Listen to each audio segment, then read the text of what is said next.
वो फूलों से स्वागत किया गया।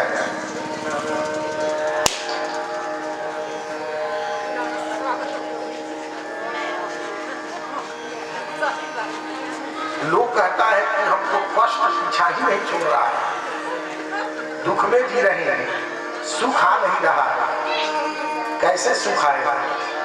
भगवान की भक्ति से आप मुख मोड़ रहे हैं। केवल दुख में सुमरण कीजिएगा और सुख में भुला जाइएगा।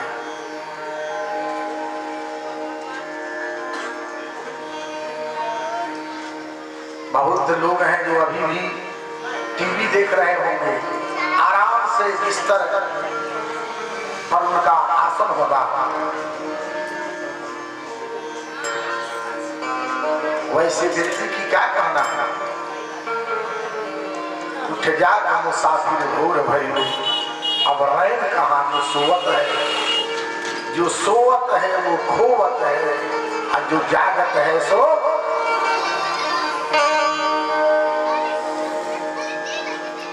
चली जा रही है मर धीरे धीरे, चली जा रही है मर धीरे धीरे। हर पल बहर धीरे धीरे, चली जा रही है मर धीरे धीरे।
चली जा रही है उम्र धीरे धीरे, चली जा रही है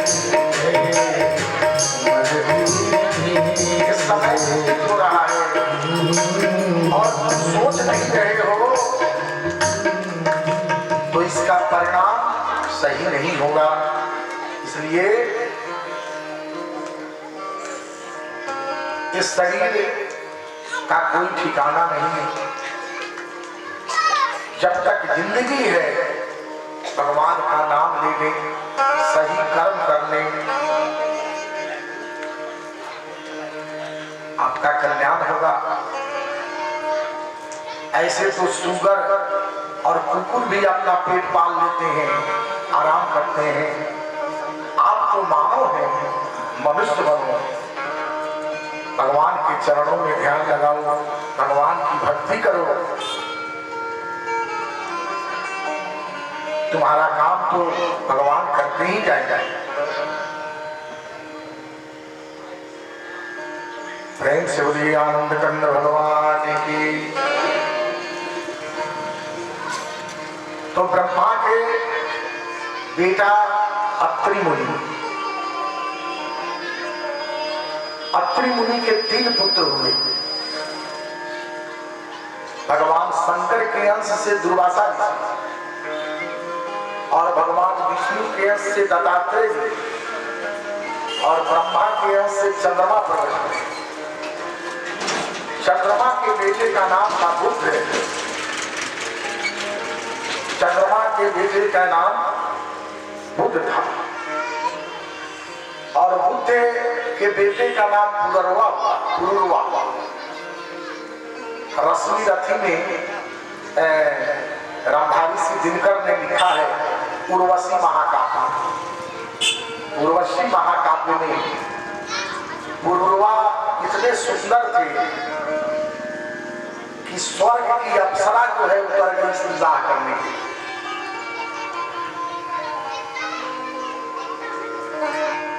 उर्वशी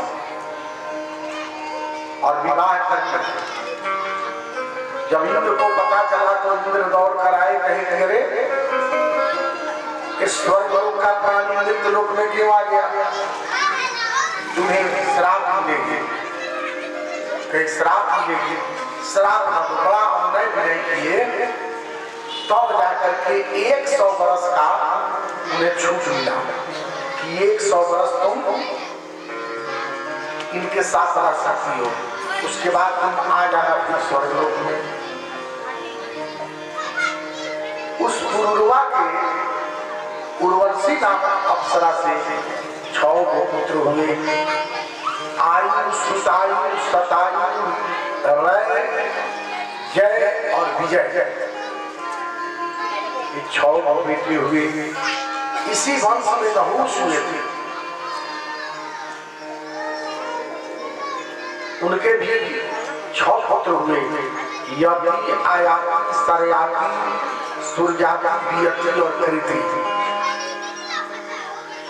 आयाति के 2 विवाह हुए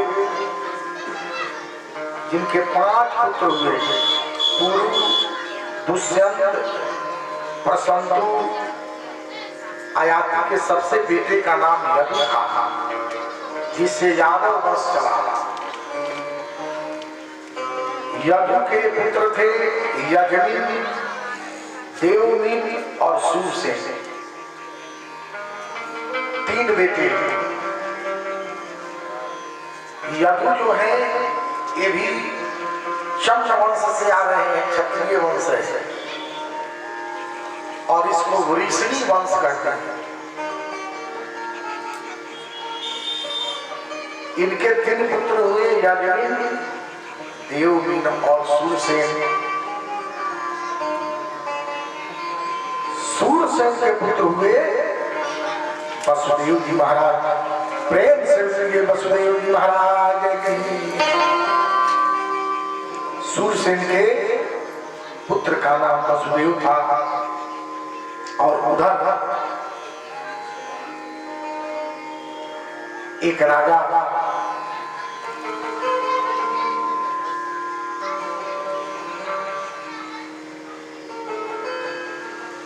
मथुरा में कि बहुत प्रतापी राजा अग्रसेन महाराज राज करते थे। उनकी 2 पत्नियां थी। 2 पत्नी वाले बड़ी उनकी फजीहत होती है। एक पत्नी तो बड़ी सुशीला थी और दूसरी पत्नी जो है अपने मन से चलने वाली थी। उसके मन में जो आवे वही करती थी। एक दिन क्या कहा कि काला वस्त्र पहनो। स्त्रियों के लिए काला वस्त्र वर्जित है।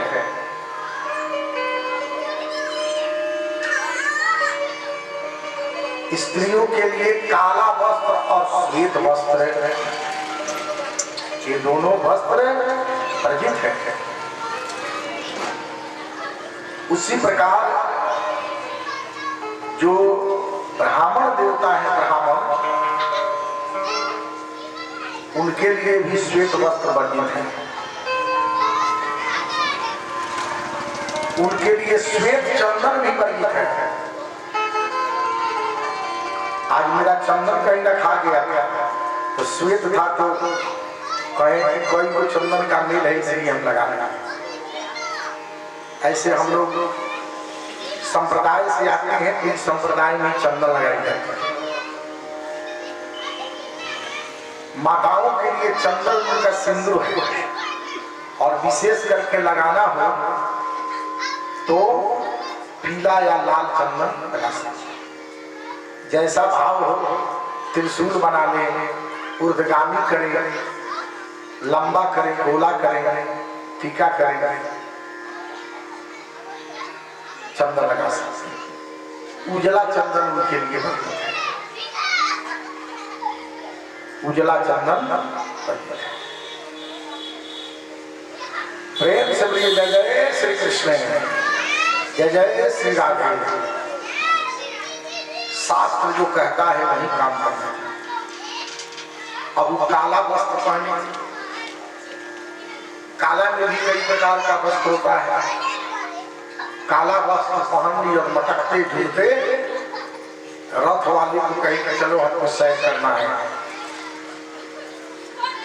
एक उग्रसेन की पत्नी की कहानी में बता रहा, कंस कैसे उत्पन्न होता है। क्या किया कि रथ पर सवार हो गई और बहुत जगह भ्रमण किया। एक जंगल में जाकर के रथ रुका था, एक राक्षस की निगाहें उस पर पड़ गई। देखिए, स्त्री माताएं ये लता स्वरूपा होती है, शक्ति तो बहुत है, लेकिन हमारा शास्त्र कहता है कि स्त्रियों का नियंत्रण ही उसका श्रृंगार है और संस्कार है।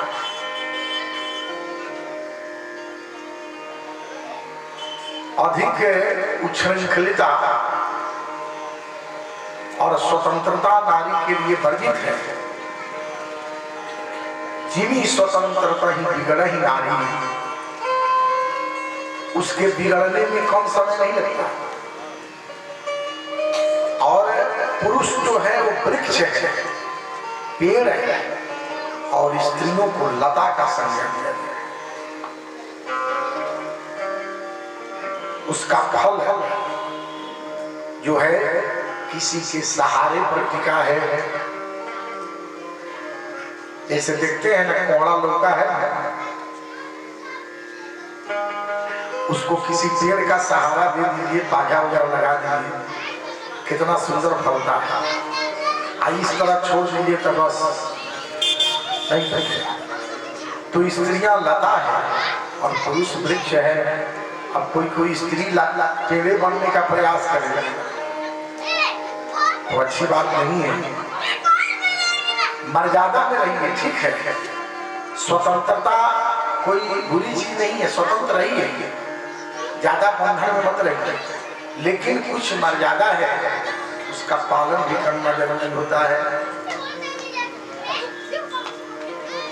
प्रेम से जय जय श्री राधे कृष्ण। अपने बच्चे को भी यही शिक्षा करते, ज्यादा विलंब से सोए तो एक लोटा पानी जाकर उसके मुंह पर पड़ेगा और डांटिए कि ब्रह्म मुहूर्त में जगो, सुबह में जगो। सुबह में जगने वाला व्यक्ति का शरीर कभी अस्वस्थ नहीं होता।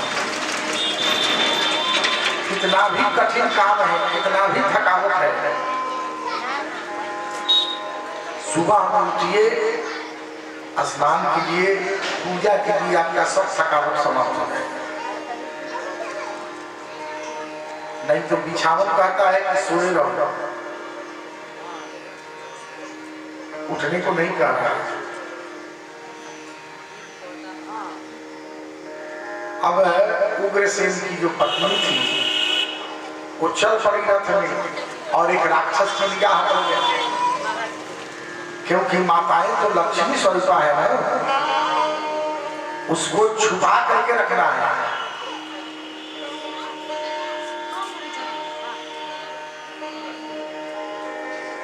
उसको गुप्त रखना है। अब देखिए स्वतंत्रता का कितना दंड हुआ कि वो राक्षस तुरंत उग्रसेन का रूप बना दिया, क्योंकि राक्षस मायावी होते हैं, माया का रूप बना लिया और चला गया। ये तो घूम रही थी खूब, जाकर के कहता है कि देवी सब जगह भ्रमण कर लिया, आनंद आया। उसने कहा कि हाँ आनंद आया, अब किसी प्रकार की कोई कमी नहीं है। तो कहता है वो राक्षस कि चलो अब कुछ भोजन पानी करें और हम लोग विश्राम करें। ले गया तो खिलाया पिलाया और मदिरा भी पिला दिया और उनके साथ मिलन हुआ, रमण हुआ, जिसका परिणाम यह हुआ कि गर्भ में राक्षस पलने लगा। वो जब आई मथुरा तब उसे आभास हुआ कि हमने बड़ा गलती काम कर दिया है। वहीं कंस का जन्म हुआ।